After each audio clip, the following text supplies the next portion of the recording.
വാഹനം ഓടിക്കുന്ന പലർക്കും, പ്രത്യേകിച്ച് ടൂ വീലേഴ്സ്, വലത്തോട്ട് എങ്ങനെയാണ് തിരിയേണ്ടതെന്ന് ശരിക്കും പിടുത്തമില്ല. ഇതേപോലെ ഇടത്ത് ചേർത്ത് നിർത്തി വലത്തോട്ട് ഇൻഡിക്കേറ്റർ ഇട്ടാണ് പലരും തിരിയാൻ ശ്രമിക്കുന്നത്. ഇത് ഞാൻ നേരത്തെ ആൻറ്റിസിപ്പേറ്റ് ചെയ്തുകൊണ്ട് വാഹനം നിർത്തി. ഞാൻ നിർത്തിയ പോലെ പലരും നിർത്തണമെന്ന് നിർബന്ധമില്ല. ഇവിടെ കണ്ടില്ലേ, ഈ ബൈക്ക് ഓടിക്കുന്ന പുള്ളി തിരിയുന്നത് എങ്ങനെയാണെന്ന് നോക്കൂ. ഇടത്തോട്ട് വന്നിട്ടാണ് പുള്ളി വലത്തേക്ക് തിരിയുന്നത്. പുറകിൽ നിന്നും ഹോണടിച്ച് വന്ന ആ ബസ് പുള്ളിയെ തട്ടി. ഇത്തരം അപകടങ്ങൾ ഉണ്ടാവാതിരിക്കാൻ നമ്മൾ എങ്ങനെയാണ് ശരിക്കും വലത്തോട്ട് തിരിയേണ്ടത് ഒന്ന് നോക്കാം. നേരെ പോയിക്കൊണ്ടിരിക്കുന്ന ഒരു വാഹനം ദിശ മാറ്റണമെന്നുണ്ടെങ്കിൽ മിറർ നോക്കി പുറകിലുള്ള വാഹനത്തിൽ നിന്നും സേഫായിട്ടുള്ള ഡിസ്റ്റൻസ് ഉണ്ടെന്ന് ഉറപ്പുവരുത്തി ഇൻഡിക്കേറ്റർ ഇട്ടിട്ട് വേണം ചെയ്യാനായിട്ട്. കൂടാതെ ഇത്തരം റോഡുകളിൽ വേഗത കുറഞ്ഞു പോകുന്ന വാഹനങ്ങൾ ഇടതുവശം ചേർന്ന് പോകുന്നതായിരിക്കും നന്നായിരിക്കുക. വലത്തെ ലൈൻ വേണമെങ്കിൽ നമുക്ക് ഓവർടേക്കിങ്ങിന് ഉപയോഗിക്കാം. ഇവിടെ ഞാൻ വലത്തോട്ട് കയറിയത് എൻ്റെ മിറർ ചെക്ക് ചെയ്ത് ഇൻഡിക്കേറ്റർ ഇട്ട ശേഷം സേഫ് ആണെന്ന് ഉറപ്പുവരുത്തിയിട്ടാണ്. ഇവിടെ ഞാൻ എൻ്റെ വാഹനം കൊണ്ടുവന്ന് നിർത്തുന്ന സമയത്ത് ഇടതുഭാഗത്തു കൂടി പുറകിൽ നിന്ന് വരുന്ന വാഹനങ്ങൾ പോയിക്കൊള്ളും. കൂടാതെ ഈ റോഡിലേക്ക് നമ്മൾ വെറുതെ അങ്ങ് കയറരുത്. മുന്നിലുള്ള വാഹനങ്ങളെല്ലാം കടത്തിവിട്ട് സേഫായിട്ടുള്ളൊരു സ്പേസ് കിട്ടിയ ശേഷം മാത്രം നമ്മൾ മുന്നോട്ട് കയറുക. വാഹനം ഓടിക്കുന്ന എല്ലാവർക്കും വേണ്ടത് ധൈര്യവും കോൺഫിഡൻസുമാണ്. അതോടൊപ്പം ശ്രദ്ധയും അത്യാവശ്യമാണ്. എൻ്റെ വാഹനം ഫോൺ കോൾ എടുക്കാൻ വേണ്ടിയിട്ട് ഞാൻ സേഫായിട്ട് ഇവിടെ പാർക്ക് ചെയ്യുന്നു. അതിനുശേഷം തിരിച്ചെടുത്തുകൊണ്ട് പോകുമ്പോഴും ഞാൻ വെറുതെ റോഡിലേക്ക് കയറുകയല്ല ചെയ്യുന്നത്. പകരം എൻ്റെ വാഹനത്തിന് ഇൻഡിക്കേറ്റർ ഇട്ടിട്ടുണ്ട്.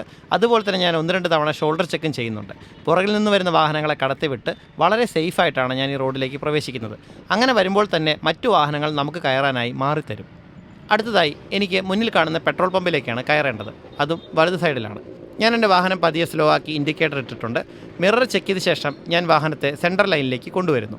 പുറകിലൊരു 2 സ്ട്രോക്ക് ബൈക്ക് ഒന്ന് കയറാൻ ശ്രമിക്കുന്നുണ്ട്. പക്ഷേ ഞാൻ ഓൾറെഡി സെൻട്രൽ ലൈനിലെത്തി. ഇനി പുള്ളിയെ കടത്തിവിടാൻ സാധിക്കില്ല. ഇനി ഞാൻ മുന്നിലുള്ള വാഹനങ്ങളെ കടത്തിവിട്ട ശേഷമാണ് വലത്തേക്ക് തിരിയുന്നത്.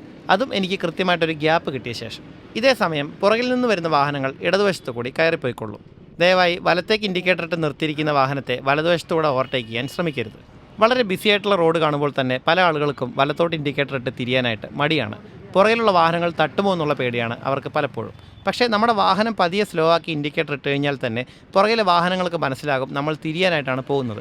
വളരെ ഫാസ്റ്റായിട്ട് നമ്മൾ തിരിയാൻ ശ്രമിക്കുമ്പോഴാണ് പുറകിൽ നിന്ന് വരുന്ന വാഹനങ്ങൾക്ക് അത് മനസ്സിലാവാതെ അപകടങ്ങൾ സംഭവിക്കുന്നത്. കൂടാതെ മിനിമം ഒരു 30 മീറ്റർ മുമ്പെങ്കിലും നമ്മൾ ഇൻഡിക്കേറ്റർ ഇടണം. ഇൻഡിക്കേറ്റർ ഇടുന്നതും തിരിയുന്നതും ഒരുമിച്ചാണെങ്കിലും അപകടങ്ങൾ സംഭവിക്കാൻ സാധ്യത വളരെ കൂടുതലാണ്.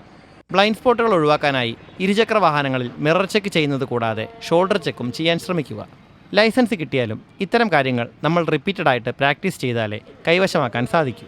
ഇത്തരം കാര്യങ്ങൾ നമ്മൾ റോഡിൽ പ്രാക്ടീസ് ചെയ്യുന്ന സമയത്ത് എക്സ്പീരിയൻസ്ഡ് ആയിട്ടുള്ള ഒരു വ്യക്തി നമ്മുടെ പുറകിലുണ്ടായിരിക്കുന്നത് തീർച്ചയായും നന്നായിരിക്കും. നമ്മുടെ കൂട്ടത്തിൽ കോൺഫിഡൻസ് ഇല്ലാതെ വാഹനം ഓടിക്കുന്നവരും പേടിച്ച് പോകുന്നവരും ഒന്നും നോക്കാതെ തിരിയുന്നവരുമായി ഒരുപാട് ആളുകളുണ്ടാകും.